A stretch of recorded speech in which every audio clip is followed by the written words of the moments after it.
کہ آپ میں سے بہت سے لوگوں نے یہ سوچا ہو کہ یہ سوالات کہاں ہیں، ہمیں یہ سوالات کیوں سنائی نہیں دیتے۔ خاموشی بہت کچھ کہتی ہے، لیکن یہ بات کان لگا کر نہیں، دل لگا کر سنیں۔ کہ انسان خاموش رہے تو اسے اس کی بے بسی سمجھا جاتا ہے، اور انسانیت خاموش رہے تو یہ بے حسی سمجھا جاتا ہے۔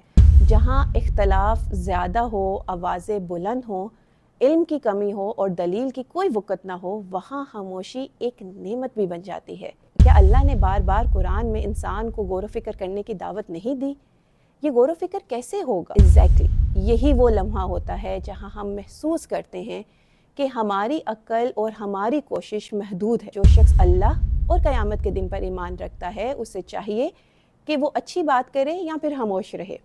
یہیں سے دعا کا رستہ کھلتا ہے، اور یہی وہ پل ہے جو ہماری خاموشی کو ایک گہری روحانی گفتگو میں تبدیل کر دیتا ہے۔ السلام علیکم۔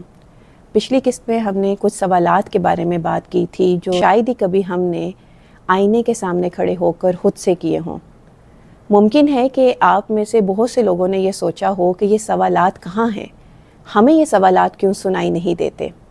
تو اس کا جواب یہ ہے کہ یہ تمام سوالات آپ کے اپنے اندر، آپ کے دل کی گہرائیوں میں چھپے ہوئے ہیں۔ یہ وہ سوالات ہیں جو اس وقت تک آپ تک نہیں پہنچتے جب تک آپ انہیں سننے کی کوشش نہیں کرتے۔ آج ہم اسی کوشش کے بارے میں بات کریں گے جو ہمیں ہمارے اپنے اندر کی آواز سننے کے لیے کرنی چاہیے۔ لیکن یاد رکھیں، اپنے اندر کی آواز کو سننے کے لیے سب سے پہلا قدم یہ ہے کہ آپ اپنے ارد گرد کے شور کو مدھم کریں۔ دنیا کی مصروفیات، شور ہنگامے اور غیر ضروری آوازیں ہماری توجہ کو اکثر منتشر کر دیتی ہیں۔ ان کے درمیان شاید آپ اپنے دل کی پکار کو سن ہی نہ سکیں۔ ہم کہہ سکتے ہیں کہ خاموشی ایک ایسا دروازہ ہے جو ہمیں ہماری اندرونی دنیا تک لے کے جا سکتا ہے۔ خاموشی ہمیں موقع دیتی ہے کہ ہم اپنے خیالات، جذبات اور اپنے رب کی قربت کو محسوس کریں۔ آج کی گفتگو میں ہم یہ سمجھنے کی کوشش کریں گے کہ خاموشی کیسے ہمیں خود سے جوڑ سکتی ہے اور ہمیں ان سوالات کے جواب تلاش کرنے میں مدد دے سکتی ہے جو ہماری زندگی کے مقصد کو واضح کرتے ہیں۔ کیا آپ جانتے ہیں کہ خاموشی بہت کچھ کہتی ہے، لیکن یہ بات کان لگا کر نہیں، دل لگا کر سنیں۔ یہ ایک زبان ہے جسے ہر کوئی اپنے ڈھنگ سے بولتا ہے۔ خاموشی کی بہت سی صورتیں ہیں، بہت سی شکلیں ہیں۔ جیسا کہ انسان خاموش رہے تو اسے اس کی بے بسی سمجھا جاتا ہے، اور انسانیت خاموش رہے تو یہ بے حسی سمجھا جاتا ہے۔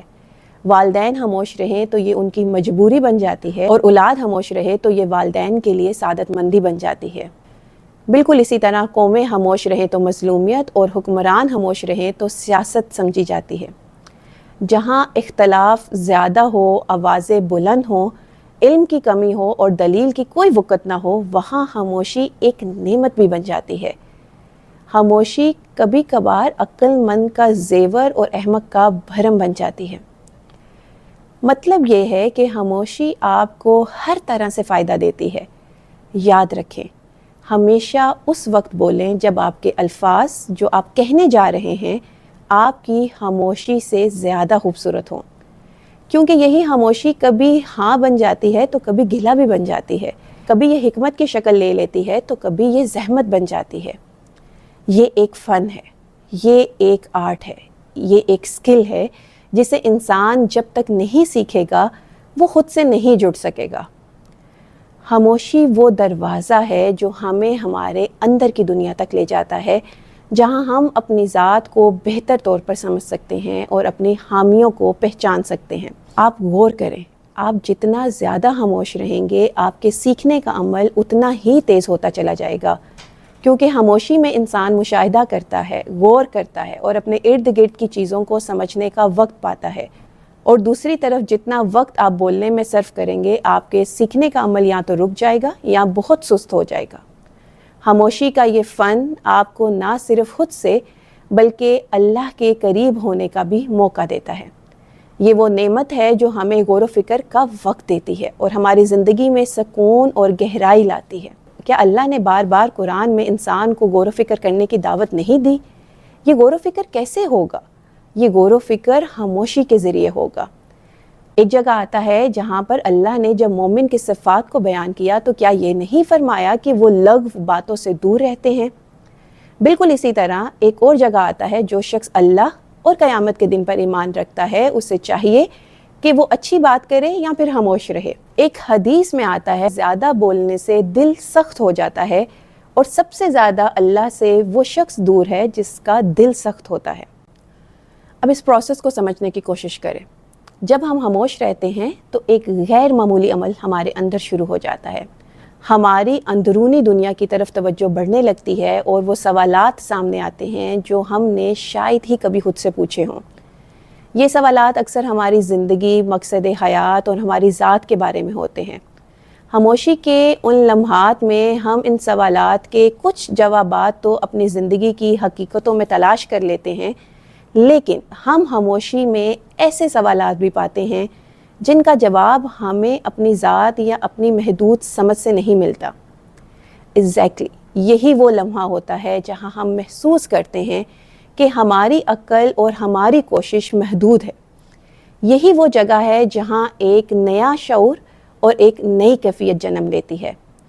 ہمیں احساس ہوتا ہے کہ ہمیں کسی بڑی قوت کی طرف رجوع کرنا ہے، ایک ایسی قوت جو ہر سوال کا جواب جانتی ہے اور جو ہماری رہنمائی کر سکتی ہے۔ یہیں سے دعا کا رستہ کھلتا ہے۔